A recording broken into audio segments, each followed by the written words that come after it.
सी news से सुमेरा कयूम। नाजरीन, एक दफ़ा फिर मैं आपकी खिदमत में हाजिर हूँ। नाजरीन, इस टाइम मैं मौजूद हूँ बॉयज़ स्काउट्स कोयटा में, जहाँ हार्ड बलूचिस्तान की जानिब से ख़वातीन के लिए एक सेमिनार का इनेकाद किया गया है। नाजरीन, हमारे साथ यहाँ मौजूद है मिस कलसूम बलोच, जिनका ताल्लुक़ नेशनल पार्टी से है। अस्सलाम वालेकुम मैम।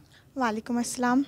मैम, आज के सेमिनार के हवाले से आप हमारे साथ अपने इजहार ख्याल कीजिए। आज का सेमिनार जो रखा गया है वो काफ़ी अप्रिशिएटेबल है, जिसका टाइटल है that role of women in development of political parties.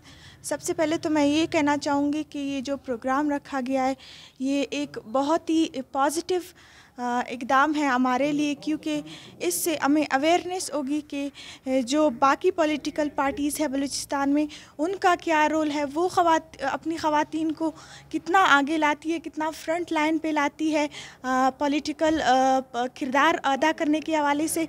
यहाँ पे जो डिस्कशन हुई है, यहाँ पे जो स्पीचेस हुए, यहाँ पे जो हमारे मुकर्ररीन ने बातें की है, उनसे काफ़ी कुछ सीखने को भी मिला है।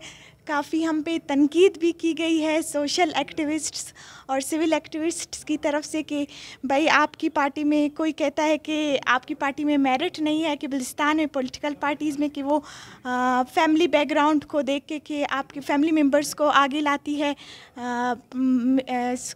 वो प्रोविंशियल असम्बली में कोई कहता है कि आपकी पार्टी में जो है ना ख़वातीन को उन जगहों से टिकट दिया गया है जनरल इलेक्शन में जहाँ पे ख़वातीन जीत ही नहीं सकती, जहाँ पे उस पार्टी की नुमाइंदगी है ही नहीं, जहाँ पे वो सिर्फ एक वोट ही ले सकती है।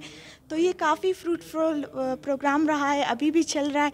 That is very informative, that is very meaningful for us, जो हमारे लिए बहुत ही पॉजिटिव साबित होगा। Thank you.